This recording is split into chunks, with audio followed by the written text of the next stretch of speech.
माननीय अध्यक्ष महोदय, एक फिल्मी गाना है, गैरों पे करम अपनों पे सितम, ये जाने वफा ये जुल्म न कर ले तू अभी थोड़ा सा रहम, ये जाने वफा ये जुल्म न कर। अब इतने अच्छे मंत्री, सामाजिक न्याय विभाग के काबिल भी, पर इनके साथ भी न्याय नहीं।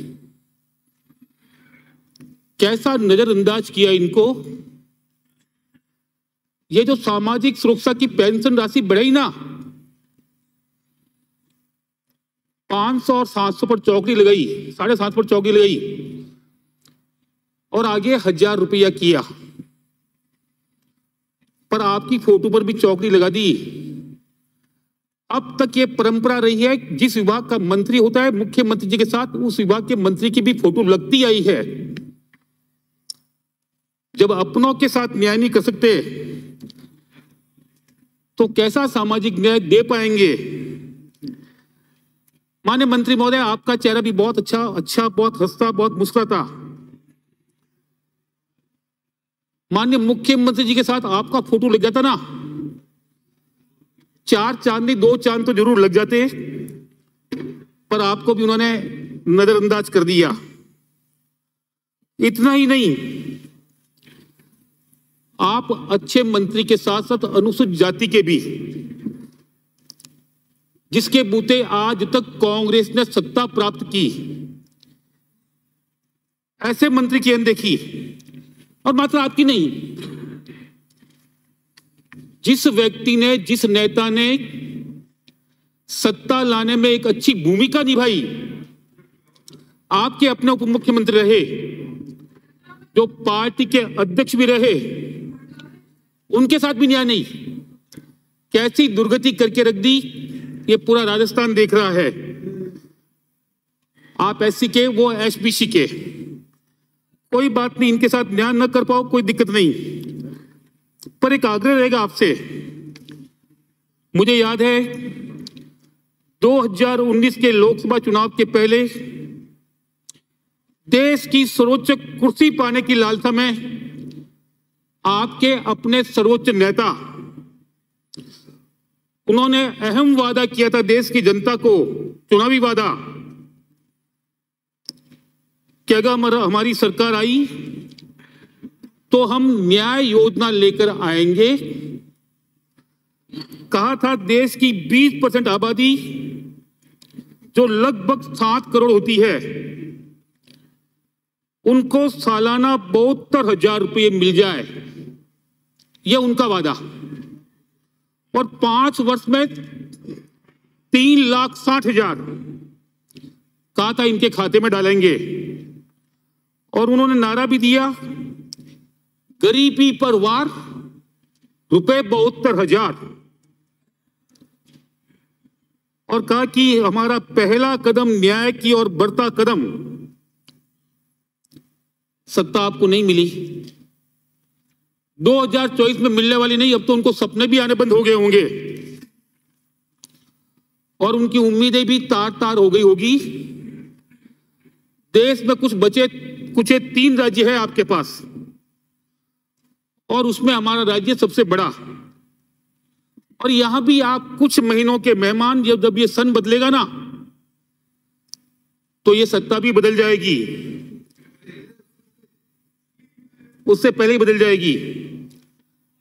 मेरा आग्रह रहेगा कि आपके सर्वोच्च नेता के जो मन की भावना थी न्याय योजना की, थोड़ी हिम्मत दिखाओ, थोड़ा साहस दिखाओ, और राजस्थान की धरती पर उसको लागू करके जो कमिटमेंट किया था साल के 72,000 उसके खाते में डालेंगे, तब कहीं जाकर राजस्थान की जनता को विश्वास आएगा कि हाँ, ये जो कहते हैं वो करते हैं। सुनो मंत्री महोदय, सुनो। माननीय सभापति महोदय, अब अपने नेता के वादे के ऊपर भी आप न्याय नहीं दिला कर सको, तो फिर औरों से कैसे न्याय होगा, उसकी उम्मीद हम कैसे कर सकते हैं। उनका अपना संकल्प, उनका अपना सपना, और उसकी शुरुआत राजस्थान से हो जाए तो राजस्थान की जनता वाकई में आपकी आभारी रहेगी। और माननीय सभापति महोदय, ये जो आपकी सबसे महती योजना है नवजीवन योजना, जो अवैध दारू के धंधे के व्यापार में लिप्त जातियां और परिवार, उनको इस धंधे से मुक्ति दिलाकर उनको एक सम्मानजनक रोजगार देना। और आपने प्रावधान भी किया था कि आबकारी की आय का जो 1% भाग होगा वो हम इस योजना के लिए खर्च करेंगे। और ये प्रावधान कब किया था? ये शुरुआती दौर में, जब मात्र एक जाति इससे जुड़ी थी आपने, वो सांसी जाति। और इसमें प्रावधान क्या किए थे कि उनके बच्चे जो शिक्षा से वंचित है उनको अच्छे प्राइवेट स्कूलों में बेहतर शिक्षा देंगे। उनके जो युवक युवतियां हैं वो रोजगार से जुड़ जाए, उनके लिए उनको कौशल प्रशिक्षण देंगे और बाद में उनको रोजगार के साथ जोड़ने में भी आप योगदान करेंगे। पर माननीय सभापति महोदय, जब ये योजना शुरू हुई ना, माननीय मंत्री महोदय, डिपार्टमेंट ने काफी काम भी किया और उसके बेहतर परिणाम भी आए। पर जो जो समय बीता ना, तो उसके साथ हम उस योजना के प्रति धीरे धीरे उदासीन होते गए। और शुरुआत में एक जाति थी, उसके बाद में हमने कई जातियों को समय समय पर, जैसा भी हमारे पास सर्वे के आधार पर पात्र माना, तो हमने जोड़ा कि इसको भी जोड़ना चाहिए, हमने जोड़ा। पर हमने प्रावधान नहीं बढ़ाया, जिसमें भाट बंजारा जाति भी है। इस जाति का भी एक स्वर्णिम और गौरवशाली इतिहास रहा है। किसी जमाने में ये जाति ट्रांसपोर्ट का काम करती थी, बैलगाड़ी के जरिए किसी सामान को इधर उधर पहुंचाना, तो उसके व्यापार में ये जाति काफी सक्रिय थी। पर समय के साथ क्या हुआ, ये काम बंद हो गया और इनका काम हो गया मजदूरी करना, हमाली करना। और कई सारे परिवार अपने रोजगार जब नहीं मिला तो अवैध दारू के व्यापार में जुट गए। और इनकी महिलाएं भी बहुत मेहनती, और इनके बच्चे शिक्षा में पिछड़ गए। मैं धन्यवाद दूंगा मुख्यमंत्री जी को, इस जाति को जोड़ा। लेकिन जोड़ने के बाद में जिस प्रकार से इसमें प्रावधान बढ़ाना था, वहां उन्होंने कमी रख दी, बढ़ाया नहीं। उसके बाद में और भी नहीं जाते जुड़ी, लेकिन बजट प्रावधान वो का वो। मेरा आग्रह रहेगा, जब आपने शुरुआत की थी ना सांसी जाति से 1% के साथ, उसके बाद जितनी जातियां जोड़ी है उसकी जो जनसंख्या बनती है उसके अनुपात में इसका बजट प्रावधान किया जाए, तब कहीं जाकर आप इस योजना के साथ न्याय कर पाओगे, वरना आप इस योजना के साथ भी न्याय नहीं कर पाओगे। और माननीय सभापति महोदय, कोई अच्छी योजना होती ना, ढंग से चल कैसे जाए, उसमें भी कहीं ना कहीं टांग रहने के काम। शुरुआत में जो भी बच्चा इस जाति का पढ़ना चाहता था, विभाग में आवेदन करता, और एक जिला कलेक्टर महोदय की अध्यक्षता में कमेटी बनी हुई थी, वो उसकी सूची प्रमाणित करती कि इन बच्चों को इस विद्यालय में एडमिशन दे दिया जाए। पर बाद में आपके अधिकारियों ने उसमें एक शर्त जोड़ दी कि जो बच्चा नवजीवन योजना में शिक्षा प्राप्त करना चाहता है, पहले वो आरटीई के तहत आवेदन करे। वहां यदि उसका आवेदन मंजूर नहीं होगा तो ही वो पात्रता रखेगा कि वो नवजीवन योजना में भर्ती हो। और माननीय मंत्री महोदय, मैंने आपकी फेसबुक देखी है, आपने कहा भी है कि हम इस शर्त को हटाएंगे, और आपने विभागीय अधिकारियों की बैठक में इसको हटाने के लिए कहा भी। पर आपके कहने के बाद भी आपके साथ न्याय हो नहीं हो, और आपके अधिकारी आपको नहीं माने ना, आपकी बात नहीं माने ना, तो इधर मुख्यमंत्री जी आपकी बात नहीं मानते, आपकी अनदेखी करते, उधर आपके अधिकारी आपकी अनदेखी करते, फिर कहां का न्याय ये। और माननीय सभापति महोदय, नवजीवन योजना में इच्छुक इसलिए ज्यादा होते हैं बच्चे कि उनके बस का किराया भी सरकार देती है, स्कूल ड्रेस है, बैग है, किताब है, कॉपी है, जूते हैं, मोजे है, टिफिन है, बोतल है, ये सारा का सारा सरकार अपने खजाने से देती है। और आरटी में ये प्रावधान नहीं है, इसलिए उस जाति के बच्चे पढ़ने के लिए तभी लालायत होते हैं कि इनको ये चीजें भी शिक्षा के साथ साथ निःशुल्क मिल जाएगी। अगर वाकई में आपके मन में इन जातियों को ऊपर उठाने की भावना है, तो आपके ही निर्देशानुसार जो आपने कह रखा है, ये सारे के सारे प्रावधान जो बीच में डाले ना आरटी वाला, उसको हटाओ और जो बच्चा एडमिशन लेना चाहता है उसको एडमिशन देने का काम आप करें, ये मेरा आपसे आग्रह रहेगा। वैसे हमारे पाली के जिला कलेक्टर भी बहुत अच्छे हैं और गरीब बच्चों के प्रति अच्छी हमदर्दी रखते हैं। उन्होंने मात्र नवजीवन योजना में नहीं, जितने भी सरकारी स्कूल है पाली जिले में, जितने भी सरकारी स्कूल, समाज सेवी संस्थाओं के माध्यम से उनका सहयोग लेकर हजारों बच्चों को ड्रेस, जूते, बैग, कॉपी आदि उपलब्ध कराई। और मान लो आपके पास राशि नहीं है, बजट नहीं है, तो जिला कलेक्टर महोदय को कह दो ना आप, वो ये व्यवस्था कराने में सक्षम है। पर उन गरीब बच्चों को बहुत बड़ी राहत मिल जाएगी, उनको लाभ मिल जाएगा कि वो शिक्षा के साथ साथ सुविधा भी प्राप्त कर लेंगे। और जिन बच्चों को सुविधा मिलेगी ना, उस सुविधा के नाम पर भी वो पढ़ाई के लिए स्कूल में प्रतिदिन जाने का क्रम बना देगा। और माननीय सभापति महोदय, इस योजना में आपकी प्राथमिक शिक्षा, उच्च प्राथमिक शिक्षा तक का तो प्रावधान है। अब बच्चा 8वीं पढ़ गया, 9वीं से ऊपर पढ़ना चाहता है, कोई कौशल शिक्षा या तकनीकी शिक्षा प्राप्त करना चाहता है या कोई कॉलेज शिक्षा प्राप्त करना चाहता है, आप इतने एक्टिव हो, इतने सक्रिय हो, हर बात को आप समझते भी हो, उसकी गंभीरता से लेते भी हो। मात्र 8वीं तक पढ़ने से उसका जीवन स्तर नहीं बदल जाएगा, उसमें परिवर्तन नहीं आ जाएगा। आप 8वीं से ऊपर की शिक्षा उसको जब तक वो पढ़ना चाहे और तकनीकी शिक्षा वो लेना चाहे, नवजीवन योजना में इसका प्रावधान करके उनके लिए आने वाले कल के भविष्य का रास्ता आप खोलो। ये मेरा आपसे आग्रह रहेगा, क्योंकि आप कर सकते हो इसलिए आपसे आग्रह कर रहा हूं मैं।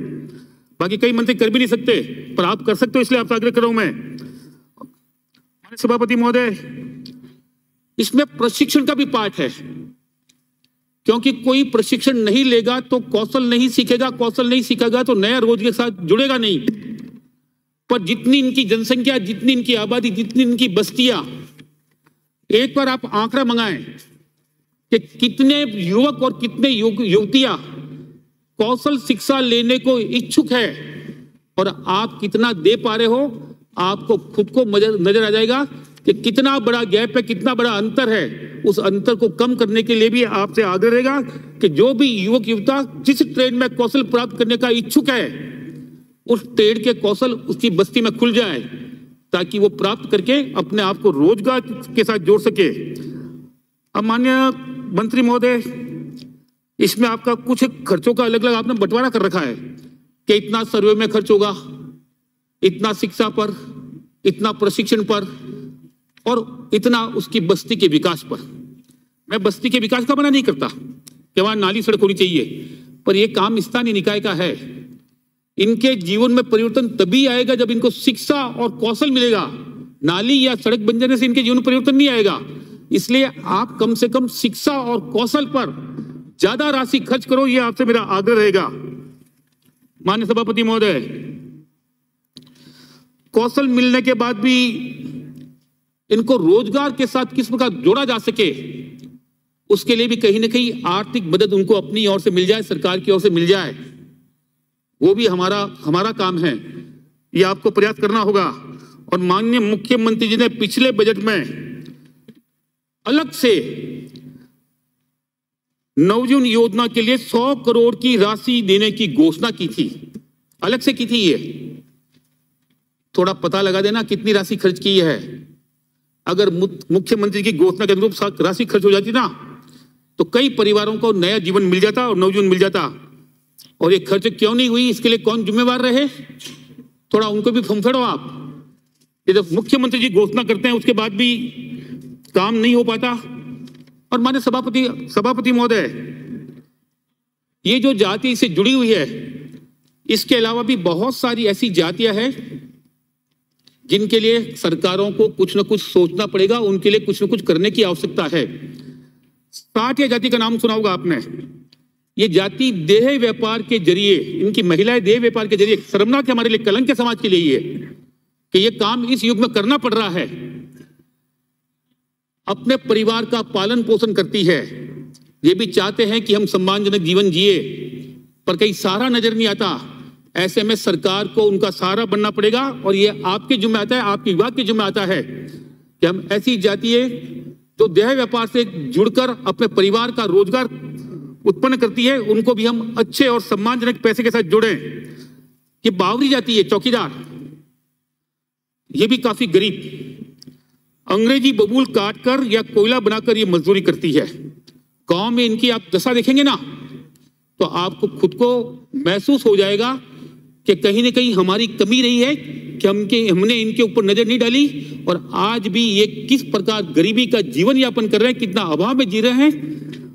और माननीय मंत्री महोदय, इनका इतिहास इतना गौरवशाली। भगवान राम जब वनवास में गए थे ना, तब इनको खेतों का और फसलों का सुरक्षा की जिम्मेवारी दी थी। तो भगवान राम के इतने प्रिय है ना, वो हमारे लिए प्रिय कैसे हो जाएं, उनके कैसे हम काम कर सकें, ये भी हमको करना होगा। ये भील जाति है, शहरी भील। अब शहरी क्षेत्र में माननीय सभापति महोदय, जो भी भील जाति के परिवार रहते ना, अगर आप उनकी दशा देखेंगे ना, उनकी महिलाएं कचरा बीनकर अपना रोजगार प्राप्त करती है, उनके पुरुष मजदूरी करके, हमारी करके। जिस जाति का इतिहास इतना गौरवशाली रहा, इतना गौरवशाली रहा, शायद किसी और जाति को यह सौभाग्य नहीं मिला होगा। भगवान राम ने सबरी के बैर खाए थे, वो भील थी। एकलव्य, जिसने गुरु द्रोणाचार्य के लिए अपना अंगूठा काट कर दे दिया, जिस गुरु ने उसको शिक्षा देने से मना कर दिया, इतना ही समर्पित जाति ये। और ये जो हमारे मेवाड़ का गौरवशाली इतिहास है ना, वो इसी भील जाति के बूते हैं। महाराणा प्रताप की सेना में यदि किसी ने मुगलों से लोहा लिया तो राजपूतों के बाद भील सबसे ज्यादा थे जिन्होंने इस क्षेत्र को बचाए रखा। तो जिस जाति का इतना गौरवशाली इतिहास रहा, वो आज शहर में कचरा बीने और उससे रोजगार उत्पन्न कर रहे हैं, तो यह हम सब सरकारों के लिए शर्मनाक बात है। मेरा आग्रह रहेगा आपसे कि किसी न किसी योजना के माध्यम से, नवजीवन योजना अवैध दारू के धंधे के लिए है, अगर उसमें नहीं आते ये तो सरकार चाहे जो योजना बना सकती है और हमको बनानी चाहिए। मैं बार बार आपसे आग्रह कर रहा हूं, क्योंकि आप कुछ करने की मनसा रखते हैं और आप करना चाहते भी हैं। आपको मौका मिल रहा है, 6 महीने का मौका है, एक अच्छा काम आपके माध्यम से और हो जाए तो ये आप काम करें। और माननीय सभापति महोदय, ये नट है, जोगी है, सपेरे है, कालबेलिया है, कैसे हालात इनके पता है ना सबको। आजादी के 75 साल बाद भी इनकी दशा क्या, कहीं हमारी जिम्मेवारी नहीं बनती कि इनके लिए कुछ करें। इनकी आबादी कम है, जनसंख्या कम है, वोट नहीं, इनकी आवाज नहीं, और आवाज नहीं तो कोई इनकी सुनने वाला नहीं। अगर इनकी आवाज नहीं है, हमको अपने कदम आगे बढ़ाकर इनको गले लगाकर इनकी सुध लेनी चाहिए, और उनके कल्याण के लिए जो भी हम योजना बना सके उस योजना को बनाकर इनका भी जीवन स्तर ऊपर उठाना चाहिए। ये गाड़ोला व्यवहार है, ये भी आपके विभाग से जुड़े हुए प्रावधान भी है कि जिनके पास आवासीय भूखंड नहीं है, सरकार उनको निःशुल्क भूखंड उपलब्ध कराएगी। और सरकार के पास जमीन की कमी नहीं है। जब कब्जे कर देते ना, तो ये तो बेचारे आप बहुत छोटे से भूखंड पर अपना मकान बना देंगे, और उनके रोजगार के लिए भी औजार के लिए राशि देने का प्रावधान आपके में है। एक बार इनकी भी यहाँ हर जगह सूची बनवाओ कि किस किस शहर क्षेत्र में कितने कितने गाड़ोले लुहार परिवार रहते हैं, और यदि उनके पास मकान के लिए जमीन नहीं है तो उनको जमीन उपलब्ध कराओ। मकान के लिए राशि देने का प्रावधान है, वो राशि इनको दो, और साथ में रोजगार के लिए जो औजार देने का आपका अपना प्रावधान है, किस किस परिवार को आप रोजगार के लिए औजार दे सको, उस दिशा में भी आपको कहीं ना कहीं अपने विभाग के अधिकारी को निर्देश देना होगा, और इनकी शिक्षा और रोजगार के लिए भी विशेष प्रयास करना होगा। माननीय सभापति महोदय, एक माननीय मुख्यमंत्री जी की इसी काल की मुख्यमंत्री कन्यादान योजना, आइटम वही, पैकिंग नहीं। पहले भी योजना थी, ये अलग नाम से थी, आपने सिर्फ नाम बदला कि विधवा और बीपीएल परिवार की पुत्री की शादी के लिए सरकार की ओर से मदद देंगे। ये कि नई योजना नहीं, पहले भी आप दे रहे थे। कुछ राशि आपने हो सकता है समय के साथ बड़े ही हो, पर बड़ी चालाकी से आपने इसमें एक नया प्रावधान चिपका दिया। SC, ST और माइनॉरिटी की बच्चियों को, विधवा की बच्चियों को, और विधवा की तुलना में 10,000 रुपए की अतिरिक्त राशि। SC, ST का तो समझ में आता है क्योंकि अधिकांश गरीब हैं और वर्षों तक उनका शोषण हुआ है, उनको अधिक मदद दें, इससे बढ़कर मदद दें, हम सब तैयार हैं। पर माइनॉरिटी को अतिरिक्त मदद, ये थोड़ा दिमाग में कम बैठता है, कहीं ना कहीं तुष्टीकरण का भाव आप में है इसमें, कि आप तुष्टीकरण के चलते आप इनको अन्य विधवाओं की तुलना में अधिक राशि दे रहे हो। और कहां इनकी मजबूरी भाई, ये तो डंके की चोट कहते हैं कि हमने हिंदुस्तान पर 600 साल तक राज किया। जिस जाति ने 600 साल तक हिंदुस्तान पर राज किया तो राज के साथ साथ देश को लूटा भी होगा, और उनको और अपना खजाना लूटा रहे हो। ऐसा दोहरा काम मत करो मेहरबानी करके। सबको एक भाव से, ये तुष्टीकरण ना, ये समाज के बीच में दूरियां बढ़ाता है। SC ST को आप ज्यादा दो, हम सब स्वीकार करेंगे, लेकिन तुष्टीकरण के चलते हुए वोटों की लालसा में ये काम करते हो ना, ये समाज के लिए ठीक नहीं है, ये संदेश भी अच्छा नहीं जाता। इसलिए अतिथि प्रावधान के ना, उसको आप सब में समान कर दो मेहरबानी करके। और माननीय सभापति महोदय, पूजनीय बाबा साहब अंबेडकर ने जो संविधान बनाया था, थोड़ा नजर डालना उस पर। SC ST का तो उन्होंने कई बार जिक्र किया है कि इनके कल्याण के लिए अलग से प्रावधान होना चाहिए, पर बाकी के लिए नहीं किया। पर बाबा साहब की बात भी आप सुनते नहीं हो, और संविधान का भी आपने तुष्टीकरण कर दिया। बाबा साहब के बनाए हुए संविधान में राम दरबार का एक चित्र का पेपर है, देख लेना पुराना संविधान उठा के अच्छे से। और उसका मकसद क्या था कि हिंदुस्तान में राम राज्य की कल्पना, कि हम राम राज्य की स्थापना करेंगे। पर आपने तुष्टीकरण के चलते उस पेपर को भी है ना वर्षों तक छुपाए रखा। और राम राज्य का मतलब हर परिवार में खुशहाली, किसी परिवार में किसी प्रकार का कोई अभाव नहीं। हमने राम मंदिर बनाया, ये हमारा लक्ष्य नहीं। राम मंदिर हमारा प्रतीक है राम राज्य की ओर बढ़ने के लिए। इस राम मंदिर को प्रतीक मानकर आने वाले कल में देश में राम राज्य स्थापित करें, यह हमारा लक्ष्य है, यह हमारी भावना। और उसमें हम चाहते हैं हर ऐसा वर्ग जो अभाव से जीवन जी रहा है, उसके लिए सरकार कोई ना कोई योजना बनाकर उनका जीवन स्तर ऊपर उठाए। और एक चित्र और भी है भगवान श्री कृष्ण का, ये मूल संविधान में, बाबा साहब के बनाए हुए संविधान में, युद्ध भूमि में अर्जुन को गीता ज्ञान देते हुए। ये गीता का ज्ञान है ना, ये मनुष्य के जीवन में सार्थकता लाता है, पर हमने उसको भी ना छिपाने का प्रयास किया। और माननीय पूज्य बाबा साहब के संविधान की बुक बता रही है, उसको भी बताने से हम कतरा रहे हैं। ओपन हो जाओ, कोई चिंता नहीं, कोई तुष्टीकरण नहीं। देश का हर वर्ग, ये देश सबका है, हम किसी का विरोध नहीं करते, लेकिन हम ये भी नहीं चाहते कि कोई भेदभाव हो। एक नजर से बस वही तबका, उसको अतिरिक्त लाभ जिसका वर्षों तक समाज में शोषण हुआ, उसको अतिरिक्त देंगे। हमारी ओर से कटौती करके भी देना चाहो तो वो भी हम सहर्ष देने को स्वीकार है, उसको आगे बढ़ाओ। पर जिन लोगों ने ये कहकर कि हमने देश में 600 साल तक शासन किया है, उनको सिर्फ वोटों के लिए अतिरिक्त दे दो, ये थोड़ा ठीक नहीं लगता। और माननीय मंत्री महोदय, ये देश है ना, ये भगवान राम और कृष्ण का देश है। और राम कृष्ण के देश में जिनको राम से प्यार था, राम को जिनसे प्यार था, और एक नहीं ऐसे अनेक उदाहरण हैं, चाहे केवट का होगा, चाहे सबरी का होगा, और चाहे भगवान कृष्ण का होगा, तो चाहे सुदामा का होगा या किसी और का होगा। देख लेना आप कि वो भी गरीब को ज्यादा चाहते थे। तो ऐसे लोगों के लिए आप काम करो ताकि समाज में सद्भाव और प्रेम की बात हो। और माननीय सभापति महोदय, माननीय मंत्री महोदय, भारत सरकार की जितनी भी आप जन कल्याणकारी योजना देखेंगे ना आप, कहीं किसी प्रकार का उसमें भेदभाव नहीं। जो उस दायरे में आता है, चाहे वो किसी जाति, वर्ग, धर्म और संप्रदाय का हो, सबको एक समान लाभ दिया, एक समान। हम भी आपसे आग्रह करते हैं कि सबको एक समान लाभ देने का आप प्रयास करो ताकि सबका भला हो। माननीय सभापति महोदय, माननीय मंत्री महोदय की जानकारी में लाना चाहूंगा, आपके विभाग की एक पहले योजना चलती थी, पन्नाधाय जीवन अमृत योजना। बीपीएल परिवार का मुखिया जिसकी उम्र 59 साल से कम है, अगर सामान्य परिस्थिति में उसकी मौत हो जाती है तो आपने ऐसे सारे परिवारों का बीमा करा कर रखा था।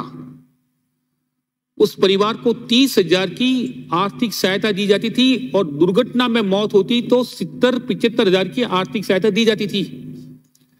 पर पिछले कुछ वर्षों में हमने इस योजना को बंद कर दिया।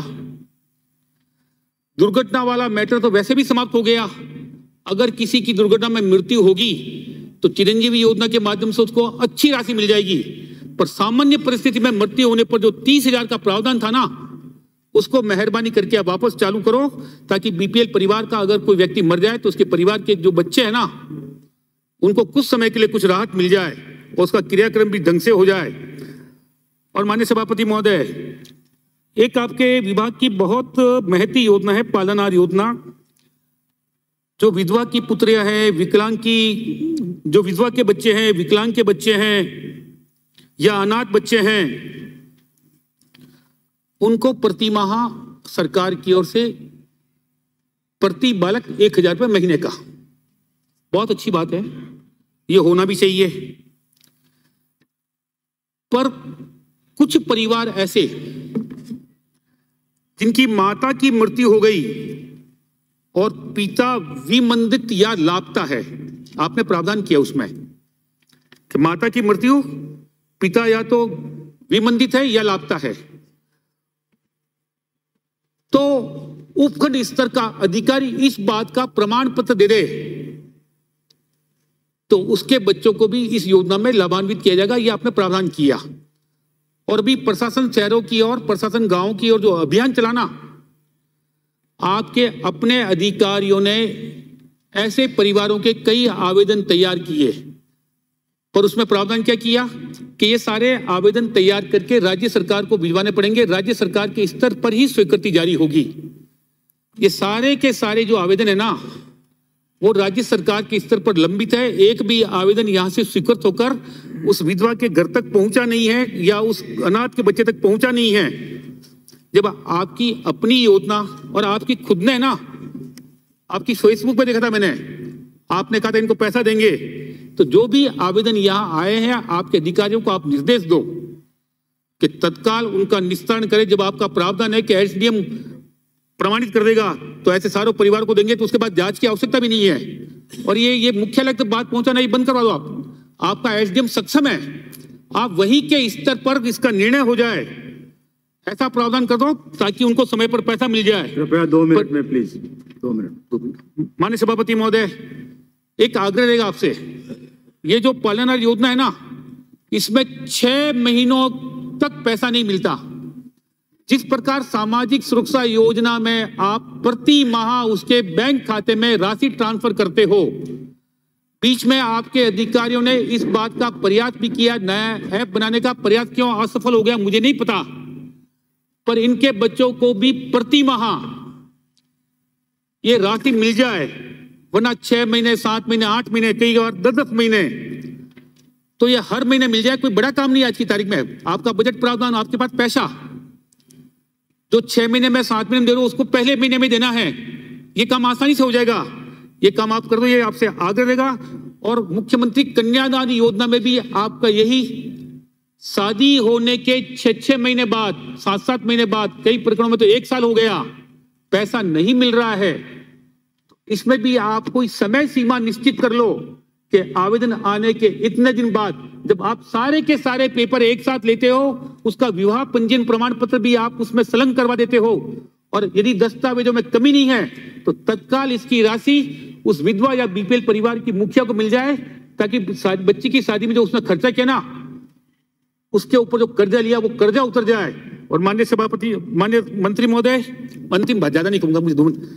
माननीय मंत्री महोदय, प्रदेश में कई जगह आपके वृद्धाश्रम है, अच्छे चल रहे हैं। मेरा आग्रह रहेगा, जिन वृद्धाश्रम के पास अपनी खुद की बेहतर बिल्डिंग हो, भवन हो, अच्छी टीम हो, और वो वृद्धाश्रम यदि शिशु पालना गृह भी अपने यहाँ प्रारंभ कराना चाहते हैं, तो उनके जो लंबित प्रकरण है ना, यहाँ पड़े आपके यहाँ, उनकी आप स्वीकृति दे दो। होगा क्या, जो वृद्ध वहां रहते हैं, अगर वहां उनको बच्चे मिल जाएंगे ना, तो उनका समय भी आसानी से कट जाएगा, उनका जीवन भी सुखद हो जाएगा। और जिन बच्चों को बड़ों की आवश्यकता है, वो वृद्ध वहां उनके अभिभावक बनकर उन बच्चों को प्यार भी देंगे, उनकी देखभाल भी करेंगे। तो शिशु पालना गृह या लव कुश आश्रम के जितने भी प्रकरण हैं, एक बार उनका आप अच्छे से सर्वे करा दें और कौन कौन सा वृद्धाश्रम वाकई में एक अच्छे तरीके से शिशु पालना गृह चला सकती है, उनकी स्वीकृति आप जारी कर दें। तो ये जो अनाथ बच्चे हैं छोटे, उनको उनके अभिभावक मिल जाएंगे। और माननीय सभापति महोदय, मंत्री महोदय, आपसे यही आग्रह करूंगा, मैंने जैसा पहले कहा, भाई आप काबिल मंत्री है, आपके मन में काम करने की इच्छा भी है, काम करने के लिए समय आपके पास बहुत कम बचा है, बाद में आपको जीवन में मौका मिलने वाला नहीं है। इस नाते जो मैंने आपको सुझाव दिए हैं थोड़ा लागू कर दो, ताकि आप राजस्थान में हमेशा हमेशा के लिए अमर हो जाओ। जय हिंद, जय भारत। Thank you. श्री हरीश चौधरी।